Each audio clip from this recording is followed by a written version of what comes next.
The icy Delaware River churned beneath George Washington's boat as he gripped the gunwale, his knuckles white against the frozen wood. It was December 25th, 1776, and the Continental Army was dying not from British bullets, but from despair itself. Behind him, 2,400 men huddled in leaking boats, their breath forming ghostly clouds in the bitter Christmas night air. Most had no shoes. Their bloody footprints would soon stain the New Jersey. Snow like crimson flowers blooming in winter's grip. Washington knew what his officers whispered around their meager campfires. The cause was lost. The revolution that had blazed so brightly in Boston and Philadelphia was now nothing more than smoldering embers, ready to be snuffed out by the first strong wind. Thomas Paine's words echoed in his mind. These are the times that try men's souls. But Washington wondered if souls could endure much more trying. The surprise attack on Trenton had been a success barely. Colonel Johann Rowall lay dead, his Hessian garrison scattered like leaves before a hurricane. Old victory had brought its own problems. The British were mobilizing massive forces under Lord Cornwallis, determined to crush this rebellion once and for all. Intelligence reports spoke of 8,000 seasoned troops marching toward Princeton, ready to trap Washington's ragtag army between the hammer of professional soldiers and the anvil of the frozen landscape. Captain Alexander Hamilton, 20 years old, but already Washington's trusted aide-de-camp, approached through the swirling snow. "Sir," he said, his voice steady despite his youth, "the men are asking what comes next. They know Cornwallis is coming." Hung in the air like smoke from a pistol shot. The young captain had seen enough combat to know the mathematics of warfare. 8,000 British regulars against fewer than 3,000 Continental soldiers, most of whom had been ready to desert just days earlier. According to historical accounts documented in David McCullough's comprehensive work on the Revolutionary period, Washington faced perhaps the most critical decision of the entire war. The conventional military wisdom dictated retreat, fall back across the Delaware again, preserve what remained of the army, and hope that French aid might eventually materialize. But Washington understood something his enemies did not. This war would not be won by conventional wisdom.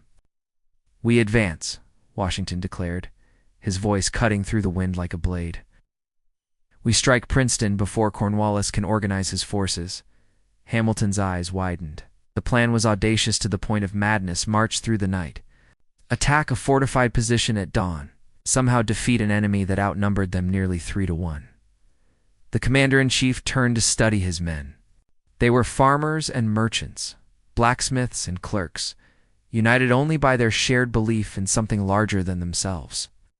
Many had already served beyond their enlistment terms, staying not from legal obligation, but from something deeper, stubborn refusal to let liberty die on their watch. These were not professional soldiers. They were Americans, and that distinction would prove more powerful than any military training. As the army began its silent march toward Princeton, Washington felt the weight of history pressing down upon his shoulders. He did not yet know that this frozen night would birth a legend, or that the desperate gamble he was about to undertake would echo through the centuries as the moment when a struggling revolution found its backbone. All he knew was that sometimes, when everything seems lost, the only rational choice is to do something completely irrational. The die was cast, and America's fate would be decided at Princeton. The column stretched like a serpent through the New Jersey darkness, 2,400 souls trudging through snow that crunched beneath their feet with each step. General Hugh Mercer rode near the front, his weathered face grim beneath his tricorn hat. A Scottish physician turned soldier, Mercer had followed Washington across the Delaware, knowing full well they were marching toward either glory or annihilation. Behind him, Brigadier General John Cadwalader's Pennsylvania militia struggled to keep pace, their muskets heavy in hands numbed by cold. Washington had divided his force into two columns, with General Nathaniel Greene commanding the left wing and General John Sullivan taking command of the right. The plan was elegant in its simplicity. Strike Princeton at dawn, scatter the British garrison, and capture the vital crossroads before Lord Cornwallis could bring his superior numbers to bear.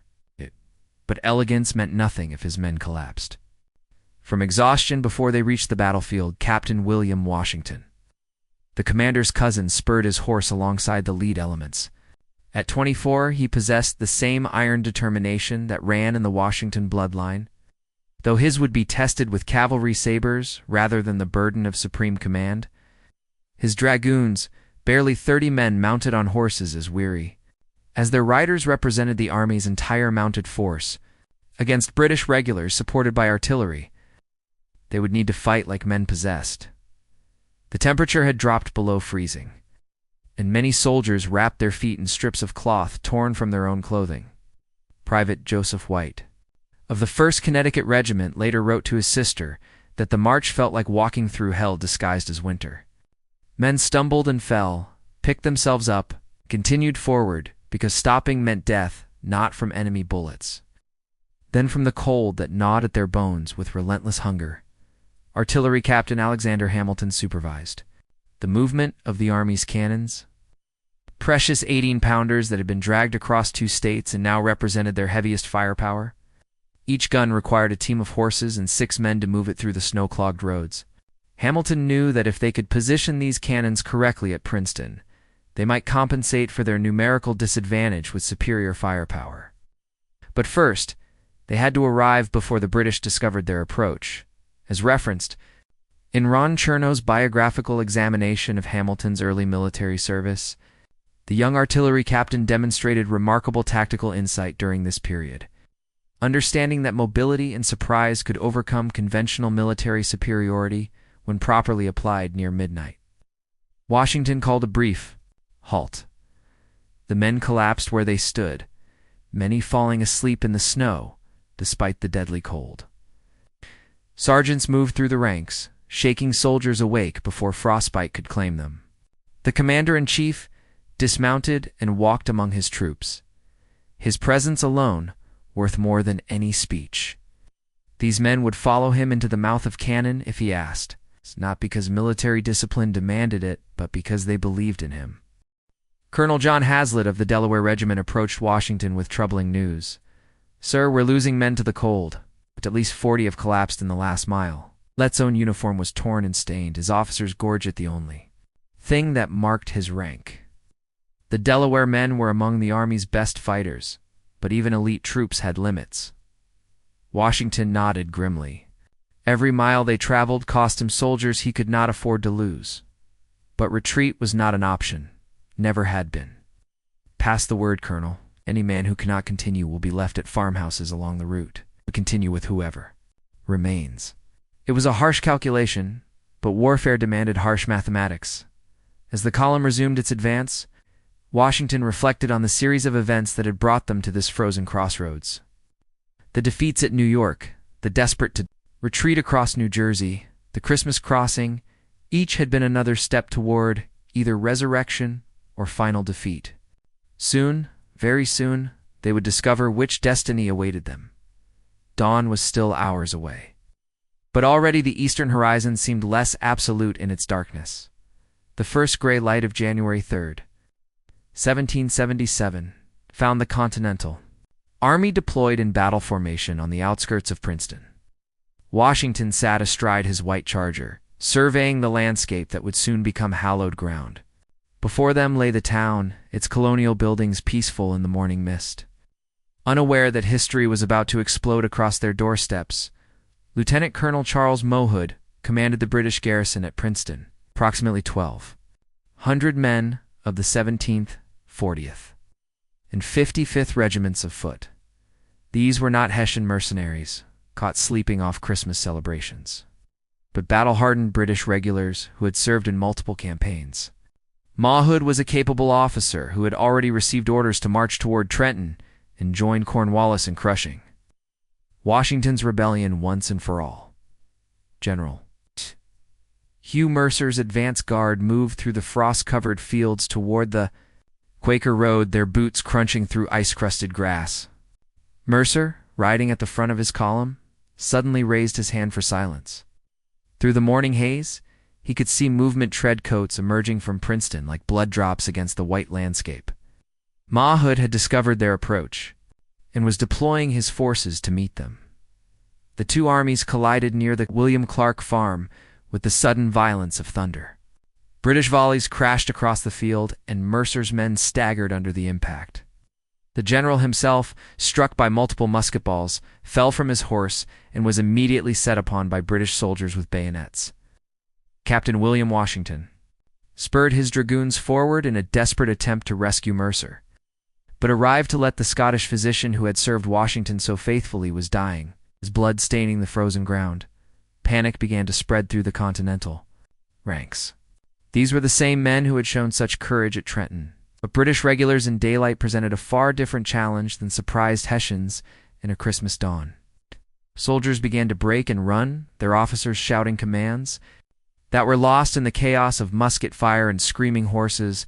Washington saw his carefully planned attack disintegrating before his eyes. Without hesitation, he spurred his horse directly toward the heaviest fighting, placing himself between his retreating men and the advancing British line. "Rally, men, rally." His voice carried across the battlefield with such authority that soldiers who had been running turned back to face the enemy. The sight of their commander-in-chief riding fearlessly into British musket range shamed them into courage. Captain Hamilton brought his artillery into action, the 18-pound cannons. Roaring defiance at the British line, grapeshot tore through the red-coated ranks, and for the first time that morning, it was British soldiers who wavered. Hamilton himself worked one of the guns, his mathematical precision proving as deadly as any warrior's instinct, as documented in contemporary accounts preserved in the Library of Congress. Washington's personal leadership at Princeton became the stuff of immediate legend among both armies. British officers later testified that they had never seen such inspirational battlefield command. Colonel Malhood, recognizing that the tactical situation was deteriorating rapidly, ordered a fighting retreat toward the post road. His regulars maintained their discipline even as Continental pressure mounted, but the momentum had shifted decisively. What had begun as a British defensive victory was transforming into an American triumph through sheer force of will. The battle raged across Princeton's streets and college grounds, smoke drifting between buildings like ghostly phantoms. Students from the College of New Jersey, later to be known as Princeton University, watched from their dormitory windows as history unfolded in their backyard. Some would later claim they could feel the earth trembling beneath their feet, though. Whether from cannon fire or the march of destiny, none could say. Private Joseph White, who had survived the night march, found himself face to face with a British grenadier near Nassau Hall. The two young men, one American, one English, stared at each other for a heartbeat that seemed to last forever. Then White's musket spoke. Another small piece of empire crumbled into revolutionary dust. By 9 o'clock that morning, Princeton belonged to the Continental Army, but Washington knew that victory here was meaningless unless they could escape. Before Cornwallis arrived with overwhelming force, Lord Charles Cornwallis received word of the Princeton disaster while his army was still forming up near Trenton. 8 miles away, the Irish-born general, one of Britain's most experienced field commanders, felt the news strike him like a physical blow. In a single morning, Washington had not only escaped the trap so carefully laid for him, but had turned hunter into hunted. The mathematical certainty of crushing the rebellion with superior numbers had just been shattered by what could only be described as military genius. "Impossible," Cornwallis muttered as he read the dispatch from Princeton. His aide-de-camp, Major William Harcourt, stood at respectful attention, waiting for orders. The major had served under Cornwallis in multiple campaigns and recognized the expression on his commander's face. It was the look of a professional soldier who had just been outmaneuvered by an opponent he had underestimated. Cornwallis immediately ordered his entire force to march toward Princeton with all possible speed. 8,000 British and Hessian troops began moving along the muddy roads, their equipment clanking and their officers shouting commands in English and German. These were veteran soldiers who had conquered much of the known world for King George III. But they were about to learn that conquering America required different mathematics than conquering Europe. Meanwhile, Washington faced his own desperate calculations. His men were exhausted from the night march and morning battle. Their ammunition was running dangerously low, and Cornwallis commanded nearly 3 times as many troops. Convention dictated immediate retreat toward the Delaware River, but Washington understood that conventional thinking would only lead to conventional defeat. Instead, he made another decision that defied military logic.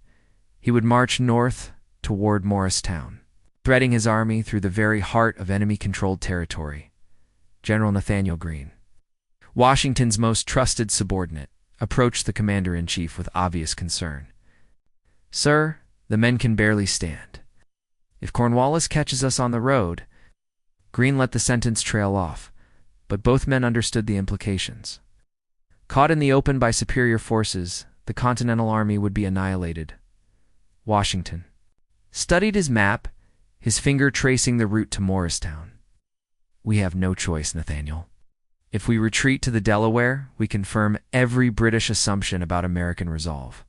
If we advance to Morristown, we demonstrate that this army cannot be destroyed by conventional means." His voice carried the quiet confidence that had sustained the Revolution through its darkest hours. As recorded in the military correspondence preserved in the National Archives, Washington's decision to march to Morristown was initially questioned by several of his senior officers, who viewed it as an unnecessary risk that could result in the complete destruction of the Continental Army. The retreat from Princeton became a race against time and exhaustion. Continental soldiers stumbled along frozen roads, while British cavalry units probed for weaknesses in their rear guard. Captain William Washington's dragoons fought a series of running skirmishes with Cornwallis's advance elements, their horses' hooves throwing up clouds of snow and mud as they wheeled and charged and retreated again. By noon, Cornwallis had reached Princeton, only to find the town empty except for his own dead and wounded.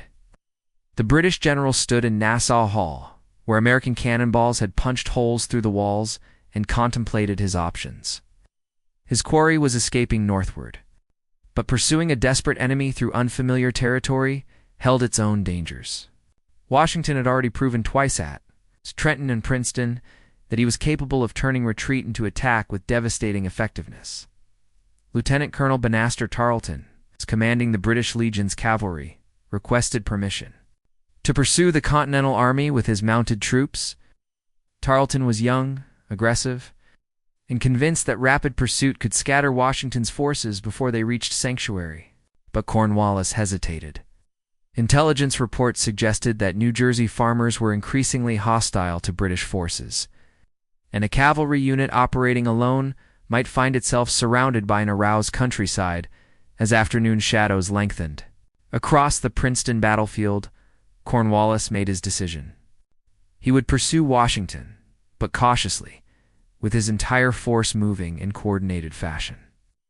It was the mathematically sound choice, the decision a professional soldier was trained to make. It was also exactly what Washington was counting on. The Continental Army continued its grueling march toward Morristown, leaving behind a battlefield that would resonate through history. But the true significance of Princeton was not yet apparent to anyone, British or American. The Continental Army stumbled into Morristown on January 6, 1777, more dead than alive. For 3 days they had marched through snow and sleet, pursued by British forces that seemed to materialize from every horizon. Private Joseph White later described the retreat as walking through the valley of the shadow of death. Except death kept following us instead of simply shadowing. Morristown nestled among the watching mountains like a fortress built by nature herself. The terrain was rough enough to discourage cavalry charges, but offered multiple escape routes if the army needed to disperse. More importantly, the surrounding farms were owned by families who had declared for independence. Men who would fight British patrols with hunting rifles and women who would hide as Continental soldiers in their root cellars. Washington established his headquarters in the Jacob Arnold Tavern, a modest building that would become the nerve center of American resistance for the next 5 months. The commander-in-chief spread his maps across a scarred wooden table and contemplated what they had accomplished. In 10 days, his army had crossed the Delaware twice, won 2 victories against professional European forces, and marched over 40 miles through enemy territory. the mathematical impossibility of their survival was beginning to reshape the entire character of the war. General Nathaniel Greene supervised the construction of defensive positions around the town, his Rhode Island background serving him well in the art of making something from nothing. Continental soldiers, many still barefoot despite the January cold, began building earthworks and redoubts that would protect them from British assault. But Greene understood that their real protection lay not in these hastily constructed fortifications, but in the message Princeton had sent to the world. News of the victory was already spreading beyond New Jersey's borders. Express riders carried dispatches to Philadelphia, where the Continental Congress had been preparing to evacuate the city. Suddenly, congressmen who had been ready to sue for peace began talking of French alliances and expanded military campaigns. The psychological impact of Princeton was proving as important as its tactical consequences. Captain Alexander Hamilton worked tirelessly in the tavern's common room, transforming Washington's verbal orders into written dispatches that would coordinate resistance activities throughout the Middle Colonies. At 22, Hamilton possessed an understanding of grand strategy that impressed even veteran officers. He grasped what many failed to see. Princeton had not simply won a battle. It had demonstrated that British power in America was more fragile than anyone had imagined. According to detailed analysis found in Joseph Ellis's foundational study of the Revolutionary Leadership, the Morristown encampment represented a crucial turning point where Washington's army transformed from a collection of colonial militias into a genuine national force capable of sustained resistance. Lord Cornwallis, meanwhile, found himself in an increasingly uncomfortable position. His forces controlled most of New Jersey's major towns, but the countryside belonged to an increasingly hostile population. British patrols, venturing more than a few miles from their bases, were ambushed by farmers armed with fowling pieces and revolutionary fervor. The mathematics of occupation were proving as challenging as the mathematics of conquest. The British general established winter quarters in New Brunswick, close enough to Morristown to monitor Washington's movements, but far enough away to avoid constant skirmishing. Cornwallis was a professional soldier who understood that wars were won by controlling territory and destroying enemy armies. But this war was teaching him that American territory could not be controlled by conventional means. And American armies seemed to possess an annoying tendency to resurrect themselves after being destroyed. French observers, meanwhile, were taking careful note of developments in New Jersey. King Louis XVI had been considering whether to support the American rebellion, but Princeton provided the evidence his ministers needed: a colonial army that could defeat British regulars. In open combat represented a potential ally worth supporting. Secret negotiations that would eventually lead to formal alliance were already beginning in the drawing rooms of Versailles as January melted into February. Washington's army began to grow. Volunteers arrived from Pennsylvania and New York, inspired by news of Princeton, to take up arms against British rule. Many were farmers and tradesmen who could only serve for short periods, but their presence demonstrated that the rebellion was spreading rather than contracting. The commander-in-chief stood at the tavern window, watching new recruits drill in the muddy streets of Morristown. These were not the desperate men who had crossed the Delaware on Christmas night, but citizens who had chosen to fight because Princeton had shown them that victory was possible. Across the Atlantic, in the opulent halls of Versailles, King Louis XVI received his American intelligence with growing interest. The French monarch, still young at 22, paced the marble floors of his private chambers, while his foreign minister, Charles Gravier, the Count of Vergennes, read aloud from dispatches that had crossed the ocean in the fastest ships available. Princeton had accomplished something that years of diplomatic negotiation had failed to achieve, had proven that American rebels could defeat European professional armies in conventional battle. "Your Majesty," Vergennes said, his voice carefully measured, "our agents report that British confidence has been severely shaken. General Howe is requesting additional reinforcements, and Lord North's government faces increasing criticism in Parliament." The Count understood that France's opportunity for revenge against Britain, revenge for the humiliating defeats of the 7 Years' War, might finally be at hand. In London, King George III received very different reports. From very different perspectives, Lord George Germain, Secretary of State for the Colonies, attempted to minimize Princeton's significance, describing it as a minor setback that would be quickly corrected by additional troop deployments. But the king, despite his reputation for stubbornness, possessed enough military knowledge to recognize the battle's true implications. A colonial army that could outmaneuver Lord Cornwallis represented a threat to British authority throughout the empire. The ripple effects of Princeton extended far beyond royal courts and government ministries. In coffee houses from Boston to Charleston, patriots who had been quietly questioning whether independence was achievable suddenly found their voices. Newspaper editors who had been cautiously neutral began publishing increasingly bold editorials supporting the Continental Congress. The psychological transformation was as important as any military victory. Dr. Benjamin Rush, the Philadelphia physician and Continental Congress delegate, wrote to John Adams that Princeton had accomplished something he had thought impossible. It had made Americans believe they were Americans rather than colonists in rebellion. Rush understood that successful revolutions required more than military victories. They required the creation of new national identities. And Princeton had provided the foundation stone for American national consciousness. In Virginia, Thomas Jefferson received news of Princeton while working on legal reforms that would reshape his state's government.